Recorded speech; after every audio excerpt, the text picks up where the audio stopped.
Welcome to the Cemetery Gates podcast, featuring Xander Kane and Android Virus.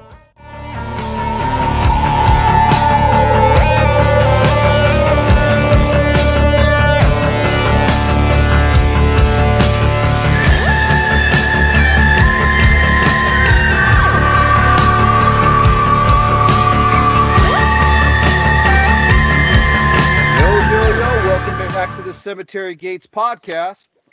I am Android Virus. All right. Hey, guys. Thank you so much for tuning to the Cemetery Gates podcast. We're back with my illustrious co-host, Mr. Xander Kane. How you doing, brother?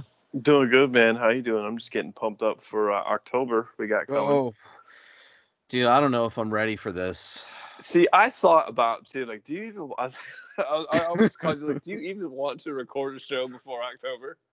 Because we're about to hit the ground running really hard here. I do, but we're gonna get into all that. But before we continue, we had a couple of shows ago we had decided to bring on a guest, Miss Heather Powell, who awesome reception.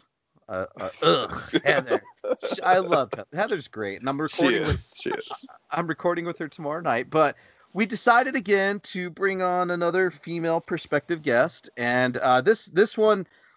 Really cool chick, man. I feel like I should know her locally, but I don't. Because we kind of hang out in the similar circles and know the similar people, but we've never met. So it is what it is. Scary in person. She's scary. That's right. But it's really cool. Little backstory how I got acquainted with her. Somehow, someway, she found Android Vision. Don't know how, but you're the only horror host in New Mexico, right? Yeah. So, Mona, hey, how you doing, Mona? Hi, I'm hanging in there. Doing all right. Cool. Well, thanks for joining us on the Cemetery Gates podcast. This is really cool. This is awesome for us. I hope it's as good for you as it is for us. Yeah, me too. But, yeah, so she found, I don't know how you found Android Vision, or I don't know, but you watch it every week, and I really appreciate that. Yeah, it was, well, I knew about it before lockdown, and I finally had time, so then I got addicted, so now I'm there every Friday. Yeah, this Friday is going to be great, so won't have this show edited in time to promote it, but we're gonna do another double feature, but it's going to be fun, and I ended up recording some segments by myself. I was a little buzzed, so it's going to be really funny. Yeah, I went and bought a tripod cell phone holder at Best Buy for $50, and it like works like a charm. So, oh yeah, man. Yeah, it's going to be a lot of fun. So, what we're going to do tonight, guys, is we're going to review 3 movies. Normally, what we do, and Xander picked the movie. I think everybody's picked it up now. Yeah, that's okay. Xander picked the I don't know, Second Chances one. Yeah, which honestly, when I picked it, I couldn't remember. So this particular movie that we're gonna do, I know I did on Killer Reviews, but I don't know if you were on that episode. It was forever ago, so I just couldn't remember. So little backstory, Mona. A long time ago, back when the world was somewhat normal, I met Dave on the Killer Reviews website, and this is before Facebook or anything. And I don't think any type of social media. No, I don't. I don't even know if MySpace is around. Maybe MySpace was around. I think Facebook was around, but at that time, Facebook was for like you could only sign up for Facebook if you had a college email address. Like it was set up for college kids initially. Yeah, so it was like this old forum thing, and it was a really cool podcast that we all got on, and so that's how we met doing this horror thing here. So, I don't know, and you're a horror nerd as well, I guess, Mona? Yeah, kind of. I don't know. Kind of? See? Yeah, I was kind of chatting with you a little bit, and you just kind of seem like you're old school, like punk goth girl chick, whatever. Yeah. So you're just kind of into that stuff. So And again, you watch Android Vision, and you told me you watched a lot of shitty horror. So I was like, there you go. Jump on. Have a good time. So, right. You know who watches a lot of shitty horror? We watch a lot of shitty horror. Tons of shitty Watch horror. a ton of Oh, you don't even. Woo. We watch so much shitty horror. We have to do a segment like we're doing tonight called Second Chances because we forget the movies. Did we watch that? Yeah, we did. Man, I don't even remember watching. So, yeah, I kind of wanted to get into a little bit of what I've been watching as well. I know on the last show you had brought up James Van Beber, and Yeah. I ended up checking out Deadbeat by Dawn. Yeah, the Victor Bonacore directed documentary, I believe. Yeah, well, no. James Van Beber's movie was Deadbeat at Dawn. His first. Oh yeah, the Diary of a Deadbeat is the documentary about Van Beber. So Mona, Jim Van Beber's like this weird, like punk rock metalhead, alcoholic drug addict movie director, and he did this movie in the 80s called Deadbeat by Dawn, and it was just completely shot by like no film permits, abandoned buildings, and it's just basically about gangs and gang life, but they're like weird, like metalhead punk rock biker looking guys, and his chick dies, and he doesn't bury her, doesn't want her family to know, so he just throws her body into a dumpster. That's like his only ceremonial bury for her. It's such a weird, and he does his own action scenes, and he's like kind of a Bruce Lee wannabe, and it's a crazy weird movie. But anyways, check it out if you want, called Deadbeat by Dawn. Yeah, I mean, I might be able to get you a link to watch it. I also checked out a few other movies, and they were some rewatches for me, Xander. I did Class of 1984, which I had not seen in years. And I really enjoyed that movie. I've never seen that. Wow. Have you seen it, Mona? Yeah, but it's been a while. Yeah, it's a damn fun movie. It's like a revenge movie, but not going to give a lot away, but you should check it out. That's not a trauma film, is it? It's not a trauma film, but it's super fun. It's not? Are you sure? Maybe it is. I don't know. You're talking about Class of Nukem High, maybe? Yeah, I know, but then there's also like Class of '99 and Class of this and Class of that. But yeah, I think all mixed up. I think this one was a little bit different. I don't know if it was. I also did Prometheus, which I can never turn that movie off when it's on. So I love that movie. Never seen it either. Jesus Christ! I know, I'm dying. Do you like it, Mona? Yeah, I like Michael Fassbender. So. Oh. Hot Magneto. He's such an asshole. Well, in Prometheus, in Prometheus, he's. Have you ever, if you want to see him in a really like not big Hollywood role, like where his just, that's not full of like CGI or being a superhero or whatever, you should watch him in Shame. If you can check it out or find it. What is that one about? I think I've seen that. Is that the one with his sister? Yeah, and he's a sex addict. Yeah, I've seen that one. Oh, that's a fucking wrist cutter. So, but yeah, I watched that. Lords of Salem, which is my favorite Rob Zombie movie. I know, very polarizing. I like that one a lot too. But I love Lords of Salem. I don't know if any of you guys have seen that, but and then and because I had to revisit this, Xander, The Hills Have Eyes remake, because we watched the original. Oh yeah. So I had to watch the remake, which I kind of feel like the original ruined the remake for me. Really? I should probably go back and watch the remake because I liked the remake, but that was before I saw the original. It's good. It's just it's in your fucking face. That's if you watch the original is like spooky. It's a very ominous, weird feeling, Well, it's The Hills Have Eyes. People are watching you from the fucking hills. But the remake, I mean, kind of has that a little bit, but it's just really in your face and it's really relentless. But there you have it. So, oh, and I watched Crawl as well. So there you go. There's like which the one with the crocodile or whatever. Yeah, the alligators. I almost watched that last night. It's silly, kind of fun. It's just good fun, I think. Yeah, you should. Some people were pretty overly critical of it. I'm like, you guys realize it's just it's a crocodile movie. Like, what did you expect? Of course, it's stupid, but it's kind of fun. Well, yeah, I mean, and the reason why I'd watched it because the guy who, Alexandre Asia, who directed The Hills Have Eyes and High Tension and what else? Evil Mirrors, Dead remake. Evil Dead remake. Like he directed Crawl, and so I was like, I'll check it out. So it's a beautifully shot movie. The guy has a very unique eye, and I loved it. So. I thought that was pretty cool. So, anyways, that's my fucking not doing shit during COVID, watching a million fucking movies. So, what about you, man? What have you been checking out?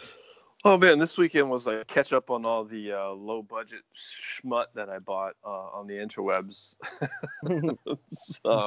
So I watched Amityville Vibrator. What? Directed by Nathan Rumler, and it's exactly as asinine as you think it is. It's a parody of a porn parody, I think, or something weird like that. And anyways, like, you know how the Amityville movies always have like a possessed item? Well, in this particular scenario, it's a vibrator. And it is, I mean, it's pornographic. I mean, it starts off very, the first 3 minutes, you know exactly what you're getting in for. It's super sleazy. It's silly. It's, it delivers on what you think it would. It's probably not for everybody, but I have a friend that's actually in the movie. My friend Corella is in the movie, so I was like, I got to buy it, Support your friends, what they do. Yeah. So I bought it and watched it. It was silly, but it was still, enjoyable. Then I also watched... Low time, and you accidentally watched a horror movie? Yeah, I know, right? And then another one I watched was the Angela chapters, which is directed by Lucifer Valentine, which is the infamous director behind the Vomit Gore trilogy and Black Metal Veins. And if you're not familiar with him, like his stuff is pretty controversial in the world of horror as far as he's a part of the LaVeyan sect of the Satanic Church, right? Yeah. Yeah. Okay, I know who he is. But I've seen some of his stuff before, but I wanted to check this one out. And this one actually, a lot of his stuff to me, I didn't care for because it's like it does a lot of stuff to be shocking and gross and like extreme, just to like push the envelope. And there's not really much substance to it a lot of the time. Right. And in this one, he actually builds like a little more of a narrative, so it's a little more entertaining, but still pretty visceral and lots of puke stuff. And it follows basically the story of a drug addict, and it's broken down into like short chapters of like different drug addicts that like they're like talking to a camera. It's like an interview one-on-one, and they just basically talk about the saddest fucking shit you've ever heard in your life. It's not very uplifting or positive or definitely doesn't make feel good, but I did watch it, and out of all his movies that I've seen, I would say it probably is better because at least there is some sort of narrative to it, but it still just kind of has those shock for shock's sake and just tries to be extreme. And then the last thing I watched was #Alive. It's a Korean zombie flick on Netflix that I absolutely enjoyed the heck out of. I thought it was great. Cool. It's about a guy who he's like a gamer and he's playing like video games and all the shit goes down in the world, and he's basically like, I'm not leaving my fucking house because I'm gonna die if I do. And it's all about him like trying to stay at home, but obviously he eventually has to get out of there, and he connects with somebody in another building. But it kind of has a little bit of a different take on telling a zombie story. So there's a lot more focus on like relationships between him and the other girl. There's not as much in your face zombie action as you would expect, but very enjoyable. Oh yeah, what was it called? #Alive. And it was quite good. I kind of that's like what it really seems like with some of the Asian genre of horror. They always have funny takes on whether it be vampires, zombies, or whatever, werewolves. They just have their own great little spins on it. So, Yeah, that was great. What about you, Mona? You been watching anything fun besides the shit that we had you watch? I don't know if it's anything fun. I watched Overlord. I really like that one. Yeah, that's a good one. Yeah. It was a little too much war for me, but it had some awesome parts, for sure. Yeah, I liked it. Yeah. That opening scene is awesome in Overlord, though. Oh, yeah. Pretty It's intense. Great. Yeah. It's you know what I thought was funny about Overlord? Like the main actor, the blonde dude, was just like, I was like, who is this? Who is this guy? He looks so familiar to me. And then I realized I had to look him up, and I was like, oh, it's Kurt Russell and Goldie Hawn's son. Is that who he is? Yeah. The blonde guy too. I said, "Who is this beautiful man?" Oh, yeah, the guy at the the guy with the beard, the blonde hair. That's Kurt Russell and Goldie Hawn's son. Yeah, their offspring. Wow. Well, he's a beautiful man. There you have it. Beautiful parents. Yes. Makes sense. I mean, how many beautiful kids those two make? Jeesh. I know. I think the last one I had was when we watched Stranger Things season 3. I was like, who's this girl? Like I was like, she's really pretty, but like, she's pretty. I wasn't necessarily attracted to her. I just thought that she was pretty, and I was like, oh, it's Uma Thurman's and Ethan Hawke's daughter. It's like, here we go. Yeah, there you have it. So what have you been? Did you watch anything else besides Overlord? I rewatched American Werewolf in London because I hadn't seen that in a while. Yay! And I still like it. It's more of a comedy, but that's my favorite genre of horror is the comedy horror. Yeah. Nice. Not too over the top, but like Cabin Fever. Yeah. So, thought it was great. I enjoyed it. Yeah, like I don't know how long ago it was. Maybe it was before we all got banished to our homes forever. I decided to. Because I love American Werewolf in London. And I was like, you know what? I haven't seen American Werewolf in Paris since I was in high school. I was like, I'm going to watch that. And boy, was that a mistake. Oh, no. Yeah, there's a few, like, redeeming qualities in it. But, man, it screams, like, shitty 90s horror almost the whole way through. Yeah, it's not... It kind of like you said, Mona, like, some unintentional or kind of intentional, or I would say, like, if we could use this term as an Americans, like American Werewolf in London's like cheeky horror, or like, you know what I mean? Like it's not comedy for comedy's sake. It's got horror elements on it for sure, but obviously it's a werewolf movie, but like, and it's got some funny parts in it, but like, it's not like 100% in your face intentional, like comedy horror, like what was Zombieverse? Did we watch Zombieverse, right, Xander? I think. Yeah, we did do Zombieverse. I don't know if you've seen that one. Yeah, Zombieverse. John Mayer classic. Yeah, Zombieverse. If you get a chance, I think it's still on Amazon Prime. So yeah, but I haven't watched it. Yeah, it's pretty funny, but I mean. It's a little bit slapsticky, kind of like Evil Dead 2. So it's good. It's for what it is. But I like the American Werewolf in London. It's kind of like what's the movie Slugs Slime? What is it? Sliver? Not Sliver. What is it? With the little bugs. Slugs? No, it's the guy who directed Guardians of the Galaxy did it. James Gunn. It's has the little... not Shiver.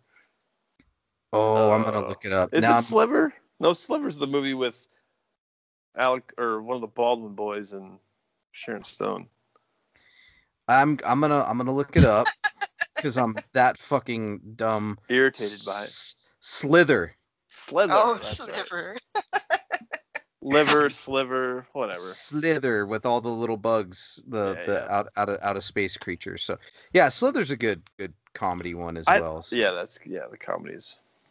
Yeah, not bad at all.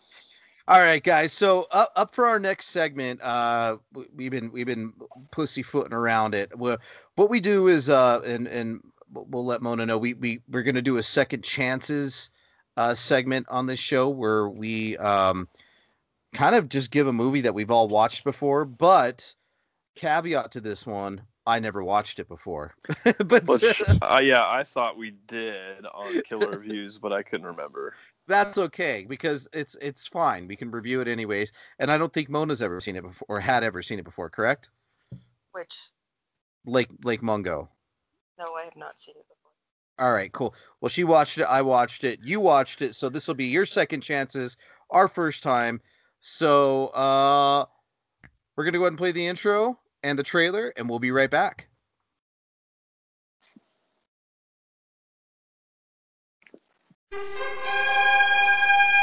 And now it's time for Second Chances here on the Cemetery Gates podcast. The following is based on true events. Can you interpret dreams? Sometimes. How do you feel when you wake up from these dreams?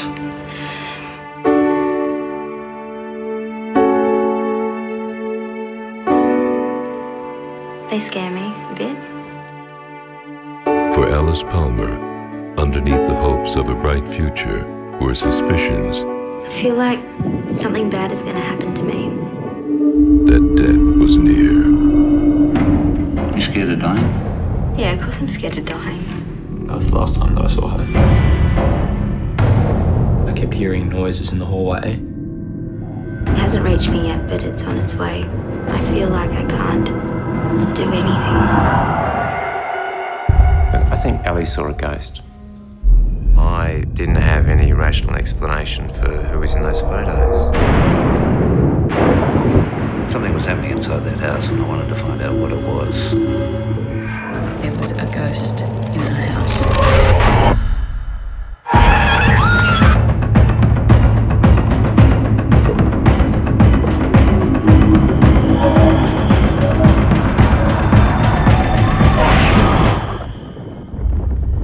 Lake Mungo. Yeah, of course I'm scared of dying. Isn't everyone scared of dying?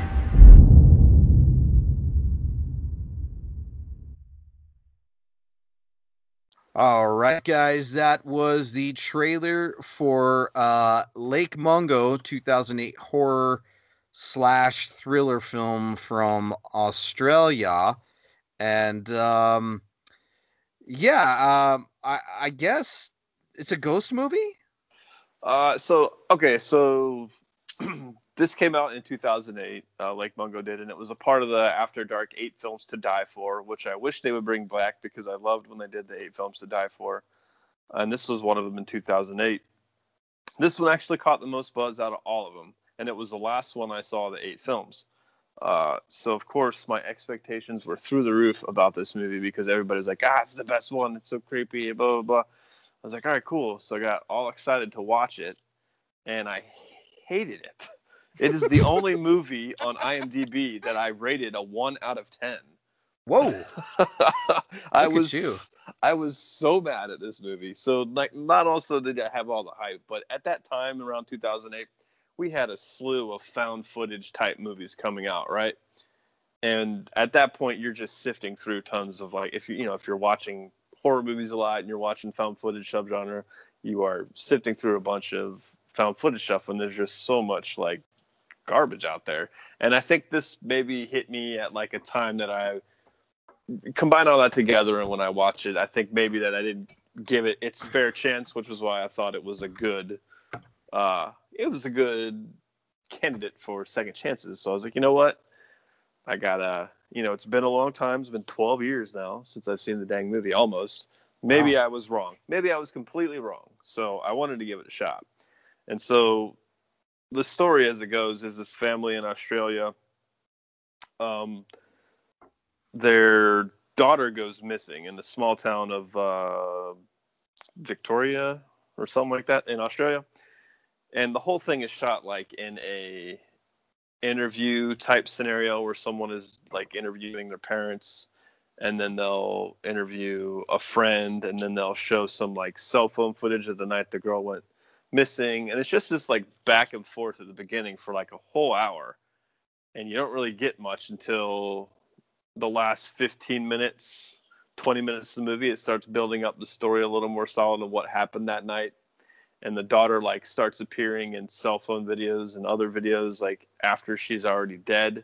And then they question whether she was the father of the family, like identified the body properly because it was so burned. So then the parents like think she's alive.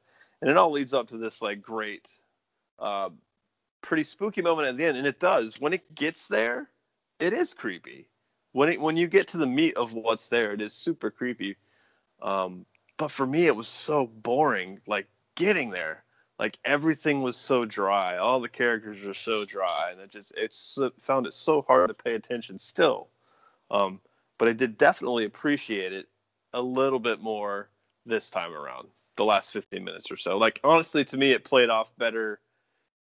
It would have been better, like, 15-minute short film. Like, it would have been great. So... But I don't know if I'd rate it a 1 out of 10 because that's pretty harsh. But I do feel like it's a movie, like either it captures you from the beginning or it doesn't. Like either you're all in on this story and you're really intrigued, or you're bored by it and are just waiting for the payoff. And I'm in the latter camp.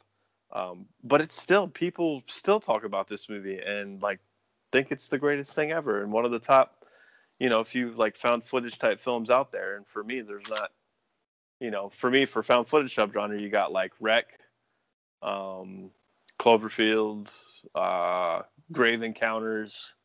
And that's about it for me. Like, there's not too many others out there that I think are really all that great. So the Blair Witch Project, that was a good one.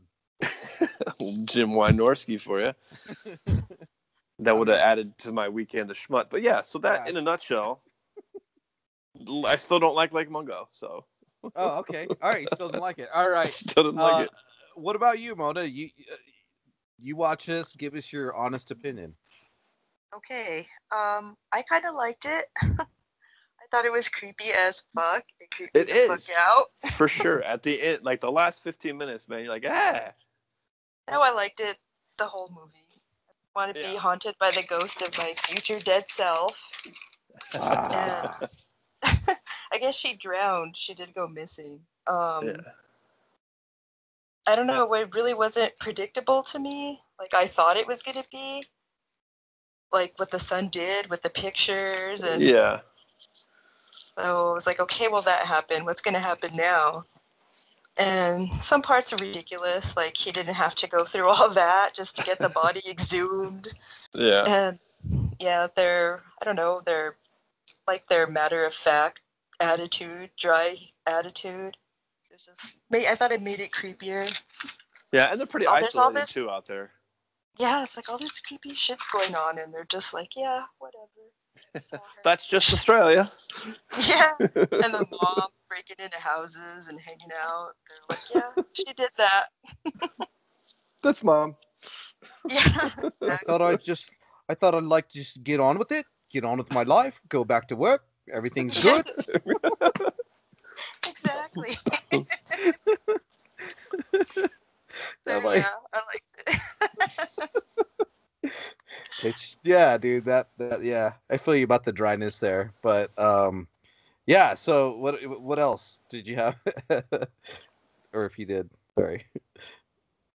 That's what I have so far. Oh, cool. There you go. That's what I have. So 1 out of 5, what would you have given it? I'll give it a 7. It scared me. It creeped me out. Okay. The ending. So did you? Yeah, you had kind of told me that you would were kind of like thinking about it before you're going to bed in your dark ass room. Yes, I couldn't stop thinking about it. That's funny. That's great. Well, I'm good. I'm glad you like that. For me, okay, so we've all been given a pretty good rundown of the movie. I liked it. I don't think I hated it as much as Xander. I didn't hate it. I thought it was definitely. I did get bored. And kind of like you said, the dry, like Australian, like just. Well, yeah, it's like, well, she died. I thought I'd go identify the body. That's what the dad does, so that's what I did. And it's like, all right. Sounds everything sounds so procedural when they're talking about things in the interview. I'm like, dude, if I had to go like identify my daughter's body, I'd be a fucking wreck. I'd probably have to be on Xanax for the rest of my life. Right. Yeah, you know what I mean? I'm like, I would be fucked up. Like, definitely like a good week in the fucking mental hospital just to fucking chill out, But he's like, yeah, just had to go back to work. And then the son, well, yeah, I faked the pictures. And then you had the weird element of the psychic that was recording them, and that was pretty cool. And we found out that he was interviewing our daughter, so we just couldn't talk to him no more. It's like, what? That's what made it creepier. With these psychos, these shit's happening, and you're just whatever. Like, it wasn't the ghost aspect of it that creeped me out. Like, obviously this girl had like some type of premonition something was coming, and she got haunted by her future ghost self. And, kind of like the way the movie went down, her mom's kind of ghost was haunting her, or her mom's past ghost. And it was like this whole weird, like, I don't know, maybe it's just my mind and the way I look at things, but I looked at it more instead of as a ghost thing, but kind of like this interdimensional thing, like these weird, like a dimensional shift, like something happened, and it lets you play with it, like your mind play with it a little bit, which I did like, because my mind definitely played with it. Like, okay, well, was this like some interdimensional weird shit going on? Obviously, because of my mom's ghost, she, like, her mom's ghost and her ghost played with each other a little bit or had interactions, but her mom was still alive and she's still alive. It's so fucking weird. It's hard to explain. But let me just tell you what I found the creepiest part of the movie. When they found the sex tape. Oh, yeah. Who was all supposed to be in that? That was the couple she was babysitting for. And her? And her. She's like 16 at that point, right? Yes. Yeah. Okay. I thought that. I was like, no, that can't be right. No, yeah. They're just like busting out threesomes and shit. And I'm like, what the fuck? And they're just like, yeah, well, he's disappeared. And we'll try to look for him. And the investigation hit a brick wall. So it's like, what? Up next? Yeah, up next. And it's like, wait, she's like 16, fucking the married couple of the kid she's babysitting. And it's like, it's like not a big deal to them. It's like, what? That's a big deal to me. I'd be like, fucking.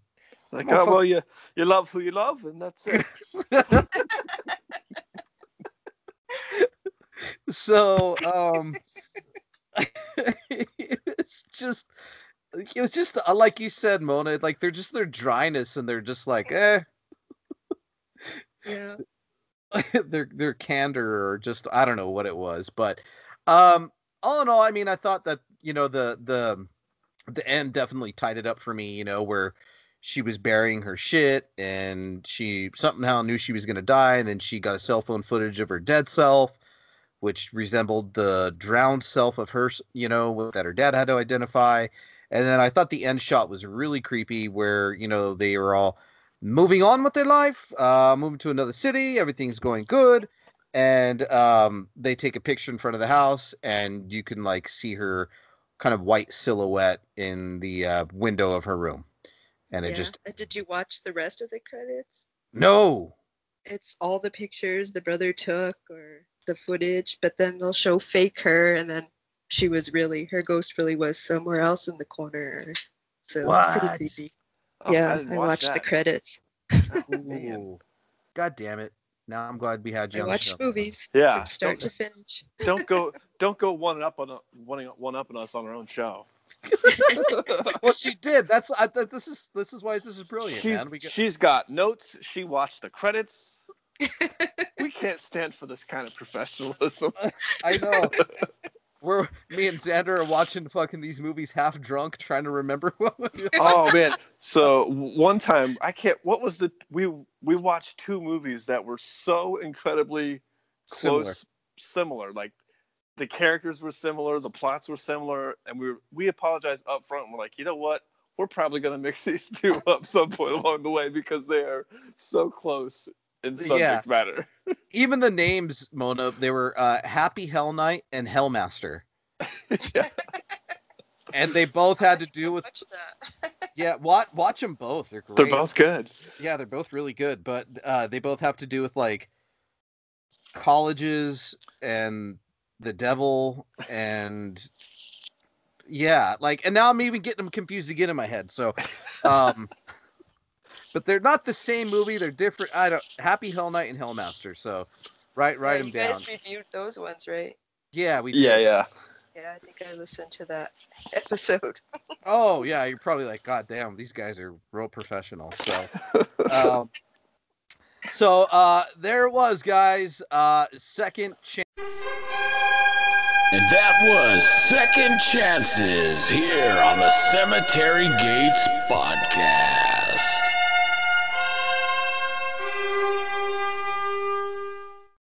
All right, guys. So, that was our Second Chances for Lake Mungo. Go check it out. It's on Tubi for free, which I love Tubi. There's so many freaking movies on there. It's uncanny. Yeah, it's ridiculous. All right. So since I picked the first film, I sent it to you, Xander. We're gonna go ahead and review mine first tonight. And we'll get into yours after that.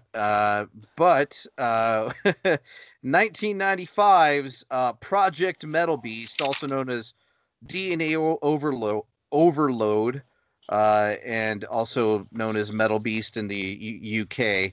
And it's a 1995 science fiction horror film directed by Alessandro De Gaetano. And it's basically a werewolf movie, like a cybernetic type of werewolf movie, but not really. I wouldn't even call him a cybernetic werewolf. He just has enhancements. It's all done with like skin. Yeah, he just has enhancements. Yeah, he's not really as. I was hoping for some more Metal Beast and less Project, but we'll get into that.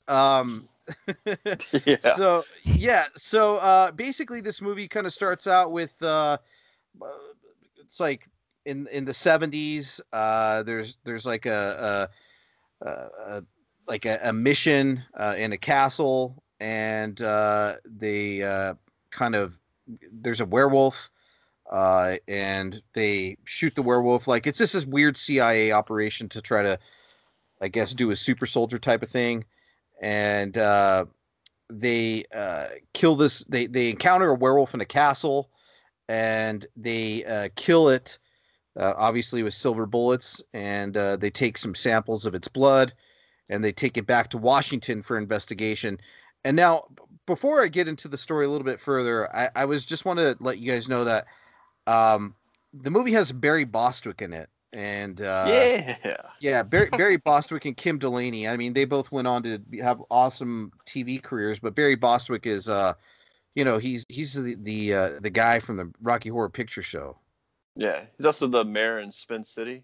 Yeah, Michael J. Fox. He did a couple other TV show stints too. But yeah, he's been around for a while.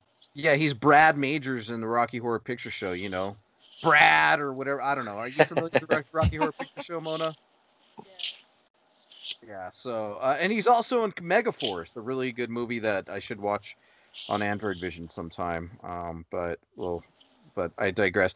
Anyways, so Barry Bostwick kind of plays the asshole CIA guy in charge, but then the guy that who took the blood seems to be a little bit of more of an asshole, and he's kind of frustrated that they're not going to be doing some super soldier shit, I guess, from what I gathered. and he's like, fuck it, I'm gonna fucking shoot myself up with the werewolf blood. And he starts getting a little crazy.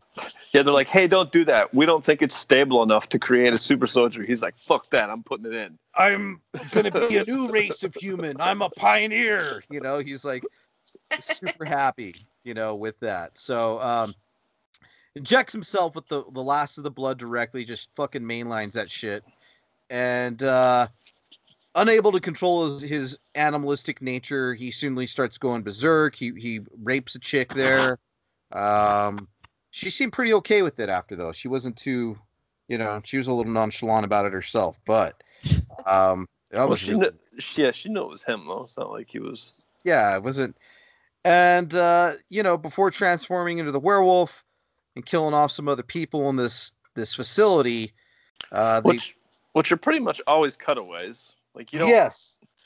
So he's this big brooding, when he's fully transformed, he's this like big brooding werewolf. But then they'd cut away from every damage that he like does. Like, you don't get any great. He should have had some like awesome head smashing scenes or something, because he was huge compared to everybody else on screen. He looked like a grizzly bear. He looked like Harry from Harry and the Hendersons. Kidding. Yeah. It was kind of silly. I wanted to give him a hug. Oh, like, I just misunderstood. You wanted to rub his ears. You can just close his eyes and put his head on your shoulder.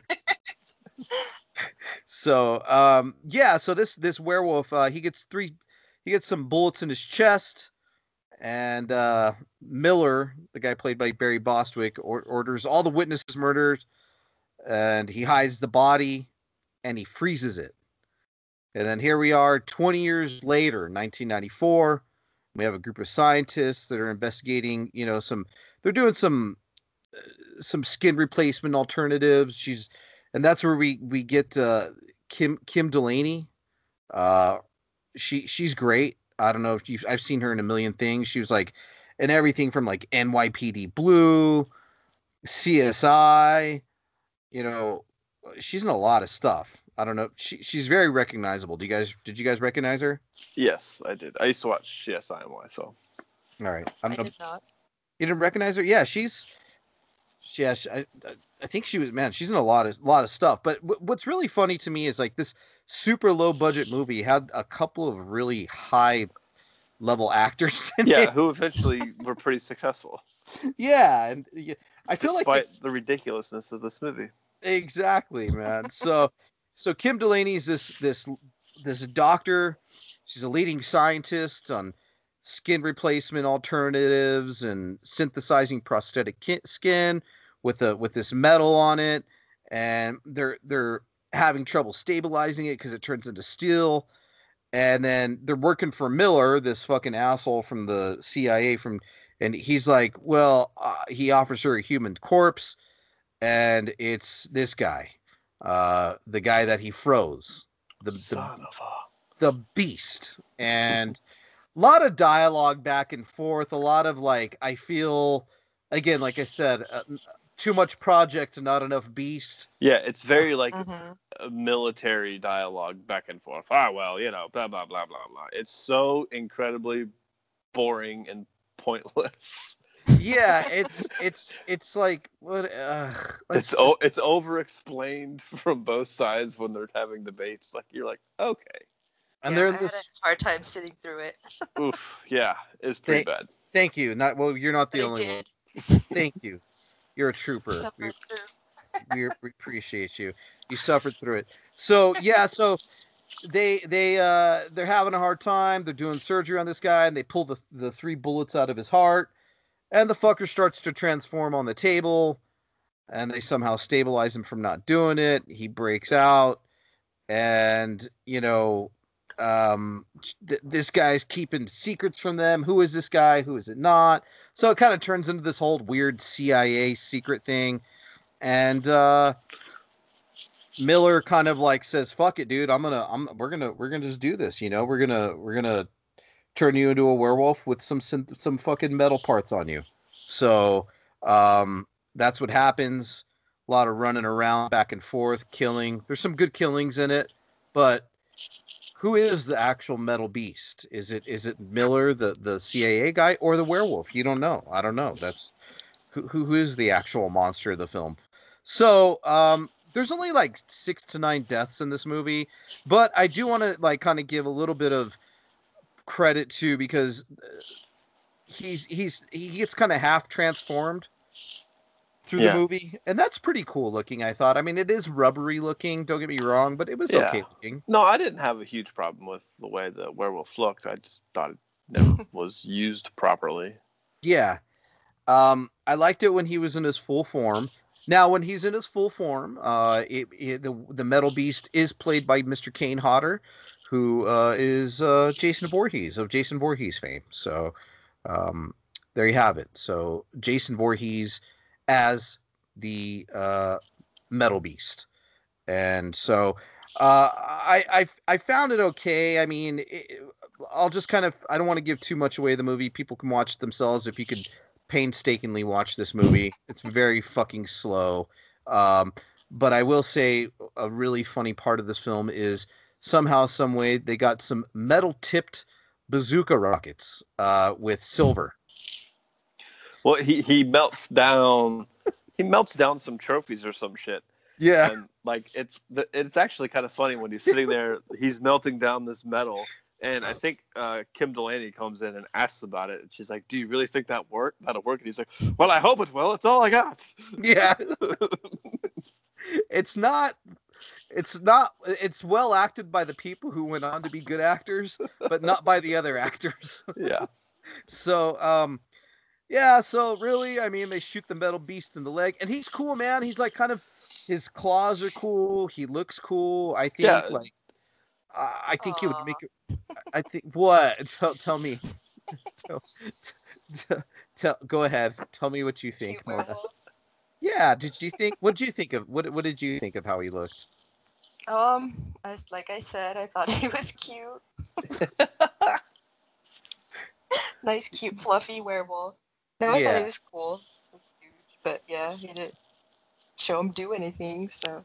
Yeah, and I mean, there was some cool kills. I liked how he killed Barry Bostwick's character. He scratched his face. That was pretty decent. But you know, he gets blown up, and you know, that's pretty much the end of it. It's really a very mid-90s fucking straight to video. So it did have some edits in there that made it look like it was a TV movie. Like there was a lot of like cut to black, like for commercials or something. I think it was on the Sci-Fi Channel in the mid-90s. Okay, that would make sense. Yeah, so you could find this on DVD. There's definitely not a Blu-ray release. I believe it's on Amazon Prime still, maybe. We watched it on YouTube for free. I'm gonna also or Tubi. Oh, it's on Tubi. Okay, there you go. Cool. I'm just gonna put it this way, guys. I'm really sorry about this pick. At least you fessed up. Yeah, it you know, look, I like the name. I thought the monster looked cool, or the wolf. I was hoping for a lot fucking more, like a Watchers type of vibe to it. But we just didn't get it. And it's just not, it's boring as fuck. It's not that great. So I'm going to give it like what it deserves, a 2 out of 5 for me. So go ahead, Mona. Go ahead and give us your rundown of what you thought. Like I said, I had a hard time sitting through it. I thought it was like Alien, but with a werewolf. And not as good. Yeah. Exactly. And I'm going to give it a 2 for the cute werewolf. Again. There you go. Cute werewolf. Give it a 2. Excited. Oh, thanks. All right, Mr. Xander, what's your take on it? Yeah, man. You know, like I said earlier, like it's just too much boring, just political, like military dialogue going on that is really pointless to the conversation. And you know, you see the title or you see who's in it, and you're like, oh, Barry Bostwick. Oh, Kane Hodder. Oh, Kim Delaney. Oh, this might be okay. But boy, it's really not. It's Kane Hodder does do great. I think it's great when he's walking around on the roof or whatever, standing there, It looks cool. So no qualms with the way Kane handled the werewolf, but man, it just was not used well. I don't know if they didn't do as many grand things as they didn't want to for money reasons or whatever it was, but it's completely forgettable. And I kind of wish there was more metal, like you said, like some sort of like half cyborg, half werewolf thing was what I was expecting. And we didn't get anything near that. So yeah, for me, I'd give it a 1.5 out of 5. I can't give it a 2. It is ugh. Yeah. You're not gonna be buying this one. I'm not going to be buying this Blu-ray release that they'll make 500 of, and people will pay $70 for it 3 years from now.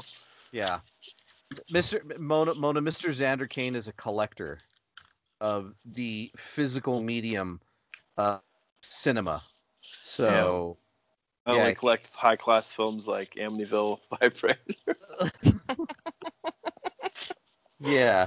Well, like we're both like I'll collect like special edition Blu-rays that come out like what's the last one I got? I think the Shout Factories, the Scream Factory. What was it? What the fuck am I forgetting it? My Bloody Valentine. Like, yeah, like stuff like that, But I don't know. But and like the real like fun slashers that get released on whatever. I got like the latest Blu releases like Sleepaway Camp, stuff like that. But I'm pretty selective in the shit I buy. I just won't buy anything, Yeah. So we have our nice little blue. What's funny is I have a Blu-ray collection, but I don't have a Blu-ray player. Yeah. Well, there you go. Go figure. True collector right there. Yeah, PS5's coming out, so I might buy that. We'll see what's up if I can get my hands on one. So. Yeah, I got it on the list for pre-order, but we'll see. They announced the price today, so. Oh, how much is it? It's $3.99 for the digital version, which doesn't have a disc drive. Mm-hmm. So that wouldn't do you any good for your Blu-ray player. But then $4.99 for the disc version. So. Oh, what about you, Mona? Do you have PlayStation? Yes, I sure do. Are you gonna get the 5? Yes, of course. Oh yeah, I gotta pre-order it. Maybe that'll. Yeah, like at launch, there's not a ton of games coming out for it that I want, but like apparently, if you don't get it now, like you might have a hard time getting it because they're having some production issues.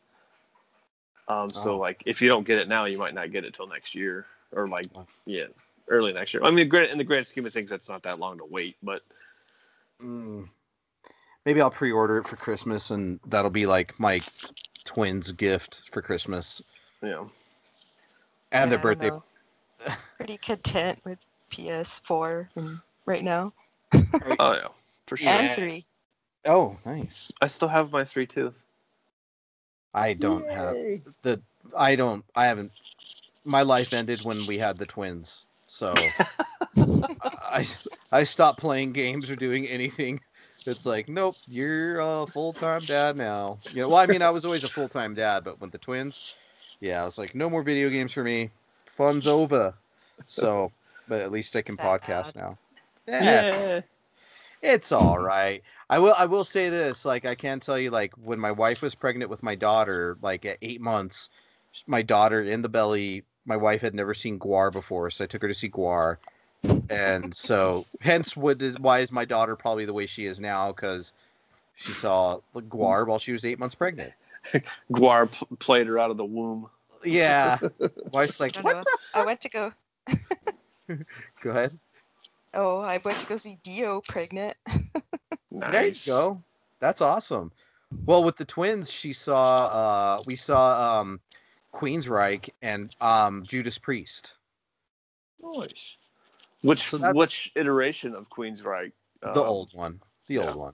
Not the one that, yeah. Not the cover band. Yeah. Well, Jeff Tate still does some stuff, but it's still just Jeff Tate. Yeah. Nobody else. Yeah. Well, and then Queensryche is just different guys. I don't know. Who knows in that band anymore? I know. Me and my buddy caught shit online, Mona, when they're like, "All Black Flags playing at Sister Bar," and I'm like, The cover band? I was like, what cover band is this? Oh, I know. Like, really? Dick, fuck you. They get so pissed at me. But, you know. You're like, you're 3 lead singers back. This isn't Black Flag anymore. And you don't have anybody else. It's a guitar player, the original. That's it. Yeah. Like, it's like, come on now, you know? So. Yeah. I was just like, why? Yeah. Why are they there? Yeah. What's the deal? You know, I don't get it. But I being like kind of the old school metalhead, I was like that way I've never been a huge Slayer fan. Like, so everybody's like, you're a metalhead and you don't like Slayer? I was like, no, I'm okay with that. Like, I'm okay with Slayer. They're not my favorite, you know, but I'm not like all, yeah, Slayer, carve it into my wrist, you know, and so I'm not like that. And I've seen Slayer so many times, but it's like, okay, so one of the main writers, Jeff Hanneman, dies, and then the drummer leaves, and it's like, well, you're half of Slayer. Okay, you're not full Slayer, and then you're wanting me to pay exorbitant ticket prices for full Slayer, and I'm not going to do that for half of Slayer. You're a dick. So I'm like, fuck you. So that's... Sorry, Carrie. Yeah, that's the way I am. So, And it's kind of like the same moment, like I went and saw Doyle when you know, from the Misfits, but it wasn't Doyle. It was Doyle, but like they did a bunch of Misfit songs, but it was like this singer of Cancer Slug with Doyle. And so that was interestingly fun. So I enjoyed it actually, but there you have it. I don't know if you went to that one. No, I did not. Yes, it was fun. It was decent. Doyle's an asshole, but, you know, what do you expect? Everybody in that band turned out to be an asshole, and even the people that filled in. even the fake Misfits singer? The Misfits? All of them. I don't know. I think Glenn's nice in his old age now. Yeah, he is now. But, like, the fake, like the cover Misfits or the fake Misfits, like the second iteration, like that singer's like gone off the deep end now too. Oh yeah, Michael Graves. Yeah, he's like a crazy ass Proud Boy alt-right fucker. Yeah, he is. He's like, I'm a chauvinistic male, and I'm like, what? Get the fuck out of here with that nonsense. What does that even mean? Can't you just be a guy? Like, why do you have to be a chauvinistic guy? So. All right, we went side roading. Sorry, guys. It's fun. Person. Yes. We've been side roading on the Cemetery Gates podcast. All right, so we have Mr. Xander Kane's pick, and we did your movie. What was it, Xander? Again? My movie was WitchTrap from 1989. Oh, you're welcome. Woo! All right, so let's go ahead and listen to the trailer for 1989's WitchTrap, and we'll be right back.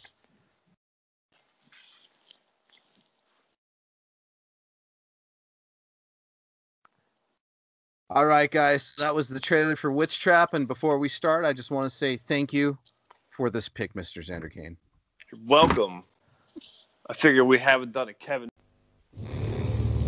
From the writer and director of the classic horror film and box office smash, Witchboard. Avery Lauder was more than just a psychic. He was an extremely powerful warlock. You mean a witch? Yes. The police found his body on this very altar, his chest carved open, burning candles everywhere. Neither his killer nor his heart were ever found. Something evil is about to happen.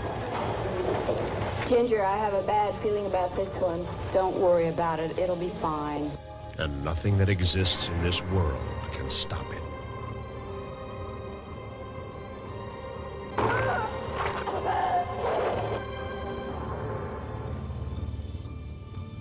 You're gonna have to go for the cops. No. Because it is not from this world. It lives only so that we may die.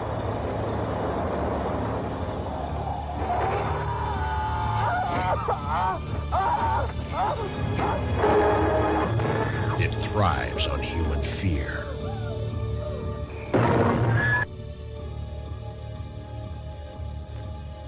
It has powers we can never fathom, and when it strikes, there is no doubt that it is real.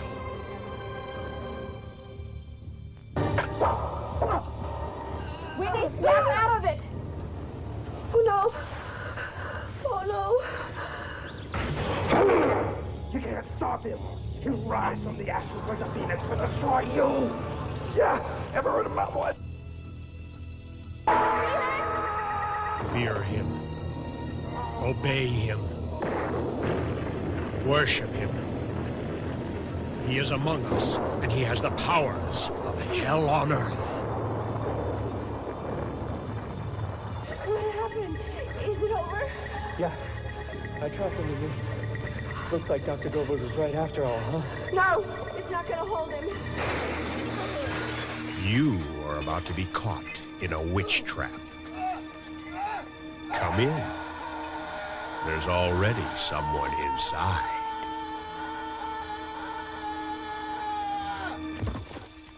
WitchTrap, starring Linnea Quigley. All right, guys, that was the trailer for WitchTrap, and before we start, I just want to say thank you for this pick, Mr. Xander Kane. You're welcome. I figure we haven't done a Kevin Tenney flick yet, so now is our time. All right, and let's start this off a little bit differently. I want to get Mona's take on this first. Are you cool with that, Mona? Oh fuck, I can't see. All right. You put her on the spot, man. I'm sorry. I know. Thanks. I apologize, but I wanted to just switch it up and. Well, we'll preface it. This is 1989's WitchTrap, Kevin Tenney film. Kevin S. Tenney is Night of the Demons, Harry and the Hendersons. Favorite. Oh, not Harry and the Hendersons. He did Bigfoot.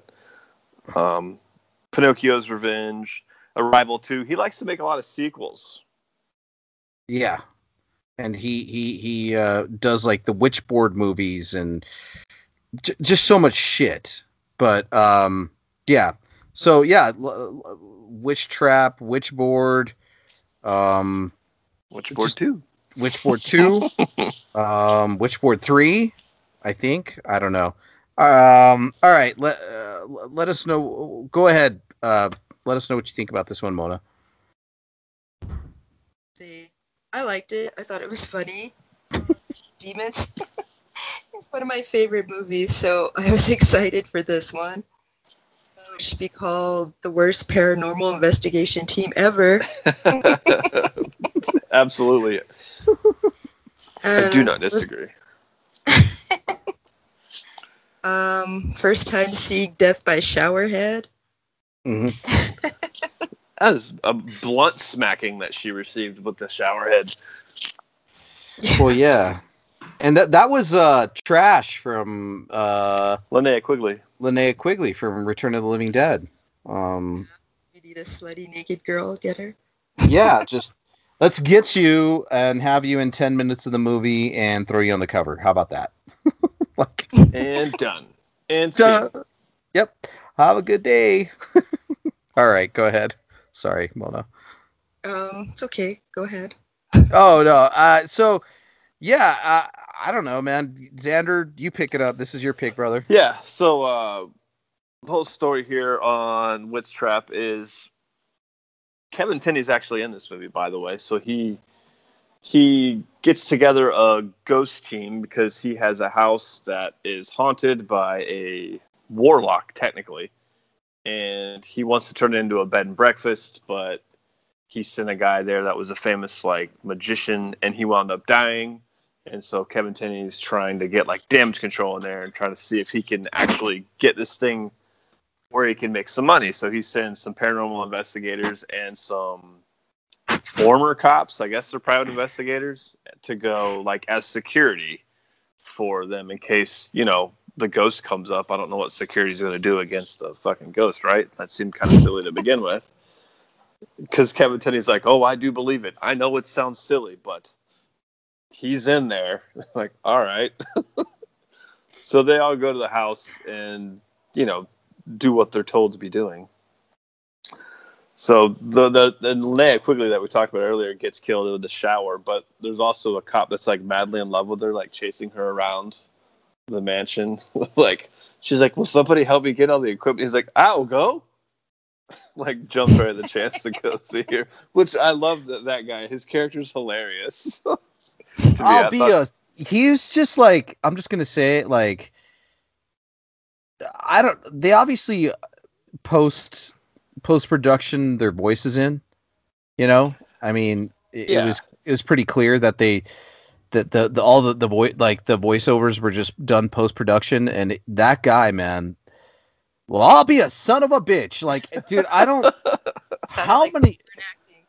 Yeah, like it didn't even sound like his voice didn't match him. Like, I'll just put it this way: he's a black dude, and it sounds like a white dude. I would say it added to the charm of the movie, if you ask me. Yeah. So they eventually have like a little seance in there, and one of the guys, which I believe his name is Felix, which is one of the median's husbands, gets like possessed by Avery, which is the original ghost or the warlock that's going around the house. And, you know, he gets possessed and they just have a seance. And they're like, oh, hey, maybe this is real. The cops think they're all like bullshitting and faking. And then there's like a random scene that happens nearly after that where there's a groundskeeper on the property. And he's like up on the ladder trying to peek at one of the girls through the window.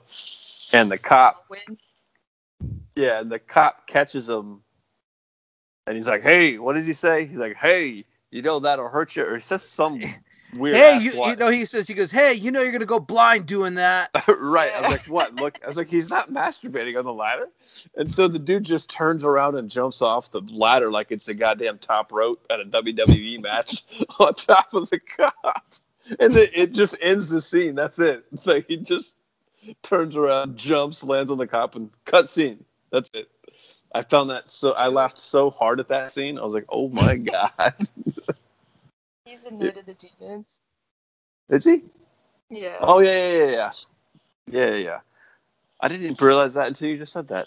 You know what's funny is that cop, he looks Vicente or the Vicente? Carter? He looks, I swear to God, I was like, dude, where have I seen this guy? Where have I seen this guy before? I was like, to me, he looks identical to the guy in Harold and Kumar. Is he really? Mona knows what I'm saying. Like, did he not? Like, seriously, look up John Cho from Harold and Kumar, dude, and he looks just like it. He does a little bit. I can see it for sure. Yeah. There you have it. And then right. So as we go on and we start to put together that every time somebody dies in the movie, that this one particular the actual medium Whitney gets has these weird convulsions before everybody dies. And they don't really say that she sees the vision, but she's just having a convulsion and then somebody will die. So that's how you start putting all the deaths together. Every time you see her start freaking out, you're like, oh, somebody's about to die. Which there's Linnea Quigley's death is pretty cool, where she gets punched in the neck. And then the cop that got run over by the car was a little disappointing because built it up and then it was a complete cutaway and you got nothing. Which was a huge disappointment. And then the other cop died by a flying bullet while he was cleaning his gun. That was awesome. Yeah, that was fun because it was a weird explosion. It was I don't know how they did it, but it was I don't know. It was the back of his. I don't know. I thought it was pretty cool. I thought it was pretty. It looked really cool. Cooler than I thought it would be. And then Whitney just figures out that she knows what's going on. Whitney's like, I got to get the fuck out of here. I can't be here because he's trying to use me as his vessel. And the only way to kill him is to she explains this whole thing where if you get Avery, the warlock's heart, you can if you kill the heart, you can kill him basically. You got to get it all together. And the way it works, he would need a vessel. So he would have to possess her, get the heart together, and then have his ashes to come back to life essentially. And so Whitney's like, I gotta get the fuck out of here. Bye. So she leaves Vicente, which is this take no shit attitude cop that's left, or former cop that's left, and the main lady that organized the whole seance. I can't remember. Agnes, I think is her name. And so it's just them left. And Whitney eventually figures out that Avery was fucking with her. She never left the property.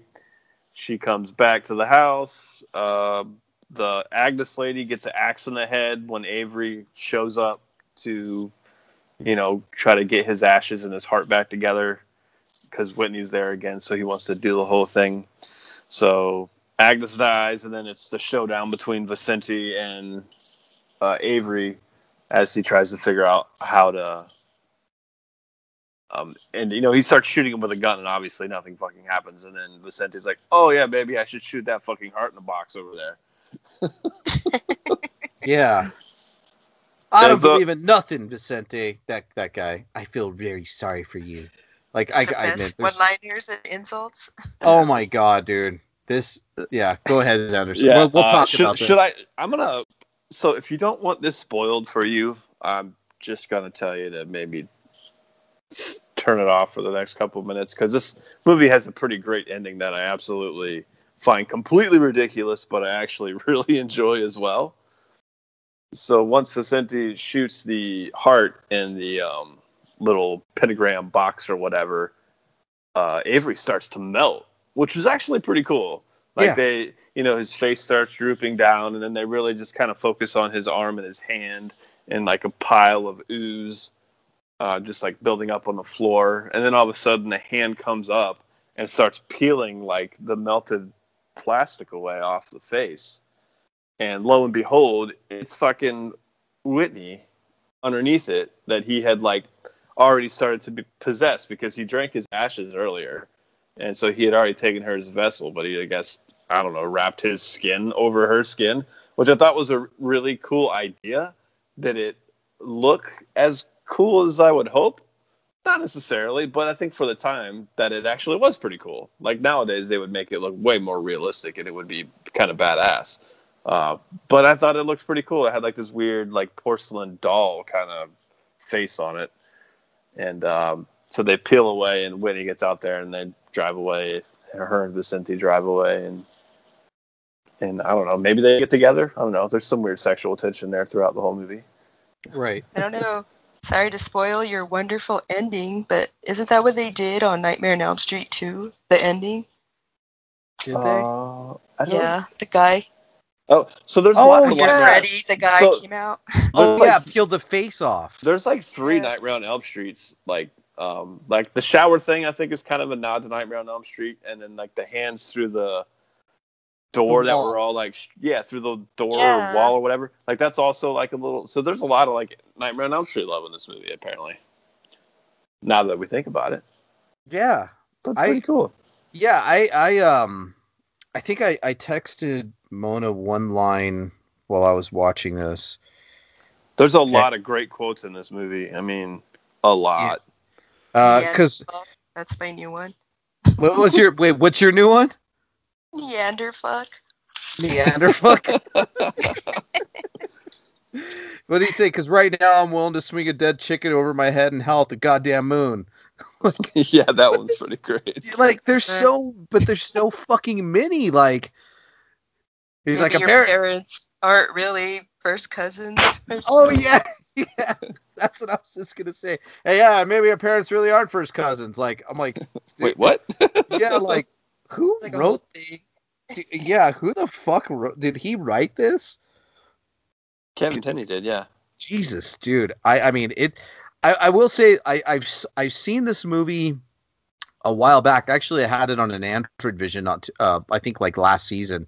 But that I didn't even get a chance to watch it because it was with the ghost of Android Vision and things were going off the rails. But I digress. But we showed it on an Android Vision and I'll have to revisit it sometime, and I didn't even get to watch it. But I'm glad I got to watch it a second time because I found a whole new appreciation for it. Man, this shit is hilarious. Kind of like what Mona was talking about with American Werewolf in London. It's like funny, but like it's definitely a comedy. I mean, you cannot say that it's not. But it's the worst paranormal investigation team ever. Why? And look, I'm just gonna. We didn't even talk about the weird like soul vacuum that the paranormal investigators created. Oh yeah, like that Ghostbusters. Yeah. It just blows up, and the guy comes out of it. And... You mean it doesn't work? He said something about we need Bill Murray or something. Yeah. Why did I call Bill Murray next? Or something weird. Oh, he says, who are you kidding? You're going to go up there and take on Casper the fucking ghost? You don't need a detective. You need Bill Murray, for Christ's sake. Yeah, there's that. Okay, so we always it's good. It's a good horror movie because I mean, obviously, we got to rate it for the breasts as well. They didn't skimp on the nudity. That makes that's a really good horror movie in some people's eyes. Like, yeah, we got to see some. It's a sleazy ass horror movie. I'm just kind of questioning the directors. Not to offend anybody here, but like the lead paranormal investigators, like in her 50s. Why? As an actress, or why did the director choose to do like a full breast shot in the beginning of the movie with her sitting in the bathtub? I don't get it. But hey, I mean, whatever. I mean, usually the horror movies are like, the girls in their 20s, and obviously we get Linnea Quigley naked in this, but that was like kind of, I was like, what? Did we just see an old lady's boobs? Like, what? That's what bothered you. It didn't bother me. It just felt out of place, I think is what you're trying to say. Yeah, I just felt it was out of place. It didn't bother me. It just was out of place. It's like, okay, that's weird. But hey, it's a Kevin Tenney movie. Great one-liners. The deaths were half and half. I wish we would have seen the dude's head crushed. That would have been a lot of fun. I for as shitty and as amateurish as the camera angles are and everything, I just found it really awesome and enduring. Like, especially like the camera's angles were just so fixed on when they were like in the office talking about how they were going to go and investigate it. It's like, boom, camera, boom, camera, boom, camera. It wasn't like anything like in your face. I also felt like the beginning part where the great whatever magician jumped out the window was pretty homage to the Evil Dead, like the way it was chasing him around and shit. Yeah, love that suit too, by the way. Yeah, suit. You gotta buy that one. So was there anything we missed in the credits, Mona, or anything? Yes, he said there. James Quinn, he's the voice of the demon in all the Night of the Demons. Oh, is he? Yeah, he even makes the voice of when they're. Oh yeah, he's all arriving at the house. Yeah. No way. That's cool. I didn't know that. See, I am so glad we had you on the show for fucking amateur asses. There you have it. I know. There you go. This is why we need like a mother's touch on the show every now and then, Xander. Yeah, we're irresponsible as fuck. Yeah, so we didn't even rate this movie yet. Yeah, go ahead. What's your rate on it, Xander? I like it. I like it a lot. I do. I probably realistically should just like stick around like a 3 out of 5. Just there's some charm to it. It's fun, but it's not like amazing or anything. It was an unexpected treat, I guess. So like 3 out of 5 is good for me. I like Kevin Tenney. I like most of the stuff that he's put out. It's enjoyable. I thought it was cool to kind of see Kevin Tenney actually in it. So I enjoyed it 3 out of 5. So very cool. And you, Mona? Out of 5, I'm gonna give it a 4. I liked it. I'm gonna have it be memorized. Nice. I would totally watch it again too. Like I would turn it on again just to have it on. Like, it's kind of fun. Yeah.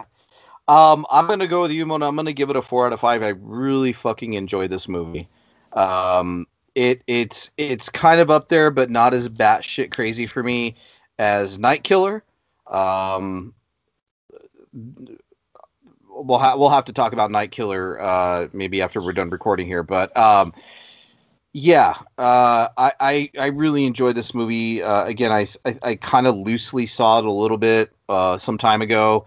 Didn't really get to enjoy it. I'd say probably more because of my state of mind, but right now got to enjoy the shit out of this movie. I loved it. Thought it was hilarious. Like you said, there's so many memorable one-liners in this.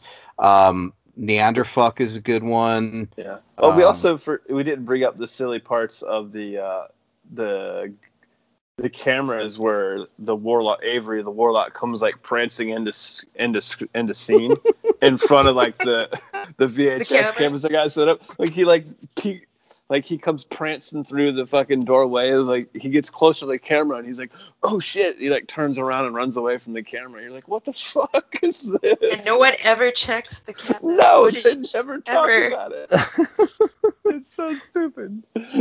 He has the best hair, the warlock too. It's like, ooh, it's like I don't know. Grizzly Adams looking. Yeah, he's like Grizzly Adams looking 80s. Silver foxy hair, like mullet, perfectly combed, like I don't know, it was pretty funny. But yeah, I do gotta give respect to that last scene where he was just like melting. I thought that was a really cool effect. And then she peels the face off of the skeleton, and I thought that was really good. So, but yeah, man, a good 4 out of 5 for me too. So nice. At least we had some savior in this episode. Yes. Well. We were all half and half on Lake Mungo. Definitely down in the pits on the whatever Metal Beast movie. Project Metal Turd. And then we're all on board with this one. So, all right, man. So that's it. And I want to let everybody know that we are now on Spotify. So just go look for the Cemetery Gates podcast and look on Stitcher and all those fun things. And I'm the one uploading these. Mr. Xander Kane, and somehow, some way, we're missing an episode, bro, on there that I gotta re-upload. Which one? Well, I'll talk about that later. No, I'll tell you right now. We're missing what we're missing one of the best movies we've ever reviewed. Las Vegas Serial Killer? No. The thing. Well, the thing below. Oh, we don't even get into that. The Thing Below. And Night Killer. What? I need to upload it. I know. I'll get it done. But that's okay. Okay. So yeah, Mona, you should check out Night Killer on Tubi. Just live on Tubi. That's where we all live now. Yeah. Just if you are you gonna write it down or just to remind yourself? And yeah, just enjoy it. And you can thank us later for that one, but yeah, it's fucking insane. So yeah, maybe don't watch The Thing Below. Don't watch The Thing Below, but definitely watch Night Killer. You could totally watch that one. And again, when you get done watching it, just let me know what you think about it, or let Xander Kane know what you think about it. Yeah. It's a fun one, but don't watch the Las Vegas Serial Killer. Don't do that one. If you can find it. Yeah, you could find it. It's on YouTube for free, but it's trash. So, all right, guys, that's it for this episode. We'll play where you can find us. Mona, I want to thank you for coming on. I hope it was absolutely. Awesome. Thank you so much. Yeah, what'd you think? Did you have fun? Yes, time. Thank you. Cool, awesome. All right, guys. So we'll check you out. We'll be back next month, maybe with an episode a week. I started making my October list. I'd go back and forth if I'm going to theme it or I'm just going to fucking mix it up, or I don't really know. But there's already like 50 on the list, so we'll see. All right, so Mona, you know what we do, right? I don't know. Well, maybe you don't, because we didn't really meet each other until this past like 6 months or whatever. And we didn't do it last year, so we didn't do it last year. But so a horror movie a day in October, and preferably one that we haven't seen. Yeah, so it's all new flicks to us, not necessarily a 2020 flick, just. Yeah, so it's like a 31 days of Halloween October challenge. So, yeah, fun times. It is. But we're usually exhausted by November and then don't record till January. We're like... You've been listening to the Cemetery Gates podcast, featuring Android Virus and Xander Kane. Follow us on Twitter, @AndroidVirus, @Xander_Kane, and @CemeteryGates66.